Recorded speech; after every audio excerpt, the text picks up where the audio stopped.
Le nouveau paradigme de pensée, on peut aussi, on pourrait le résumer à certaines affirmations qui sont très fortes et qui sont un peu le socle de la guidance, en particulier la prise en responsabilité de sa réalité. Hein, je suis ma réalité. Hein, c'est maintenant un élément important. Quand je dis bien je suis ma réalité. Et en prenant conscience que cette réalité, elle n'est pas éloignée de moi, en fait, qu'elle émerge des couches profondes de ce que je suis. Et on pourrait y rajouter je suis ma réalité et je la suis, dans le sens suivre. Puisqu'en fait, mon premier indicateur de guidance, c'est ce que je vis. Parce que ça ne ment pas, en fait. Et ça arrive à la bonne vitesse, au bon moment. Et la guidance nous invite surtout à travailler là-dessus. C'est de faire les corrections sur ce qu'on se propose de vivre à chaque instant. Puisque les défis sont là. Ils sont juste devant nos yeux. Et ça, c'est toujours au bon timing, à la bonne vitesse. Et ça veut dire aussi qu'on a toujours la ressource pour pouvoir faire ces corrections. Ça, c'est la bonne vitesse de travail. Des fois, on voudrait faire des choses qui ne sont pas encore prêtes. Et puis souvent, on écarte en fait des fois des défis de réalité qui sont devant nous, mais qui ne nous intéressent pas. Voilà, on peut avoir des choses qui se présentent dans notre réalité, mais on n'a pas envie de les examiner. Hein, on peut avoir un accident, par exemple, ou un problème, je ne sais pas, moi, avec l'abondance, l'argent, ça ne nous intéresse pas. Et on laisse traîner. Pourtant, ça nous sollicite régulièrement, et on laisse. Voilà. Donc c'est ça qui est important, c'est comprendre que la guidance en elle-même, elle est très efficace, surtout quand on l'utilise comme ça. C'est-à-dire que quand on est très attentif à ce qui se passe dans notre réalité, qu'on opère les corrections au bon moment, dans le bon timing.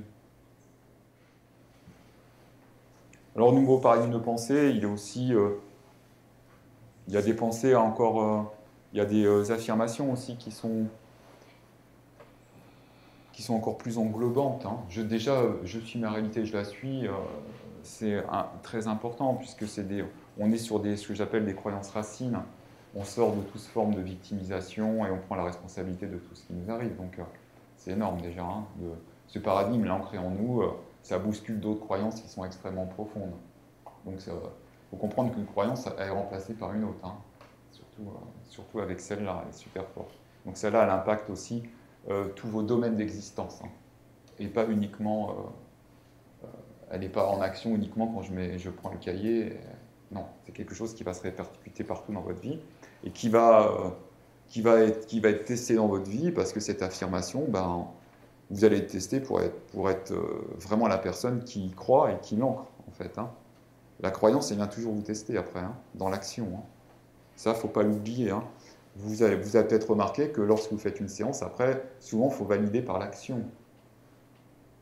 Hein. Ok. Donc le nouveau paradigme de pensée, il s'étend, il y a plein d'autres... il y a beaucoup d'autres affirmations qui sont fortes et qui conditionnent un peu les étapes vibratoires qui correspondent aux différents niveaux. En particulier, il y a des croyances sur je suis au-delà du corps, par exemple. Ça, c'est très fort aussi. Parce que depuis qu'on est tout petit, cette identification, elle est forte. Inconsciemment, on s'est attaché au corps. Même si c'est très important le corps. La collaboration avec le biologique est important, mais on n'est pas un corps. Voilà, donc ça, il faut bien le comprendre. On n'est pas un mammifère évolué, quoi. Et depuis qu'on est tout petit, on nous a expliqué ça, quoi. Donc ça aussi, c'est une affirmation qui est lourde de sens, également, qui change beaucoup de choses. Je ne sais pas si vous voyez l'impact d'une telle affirmation.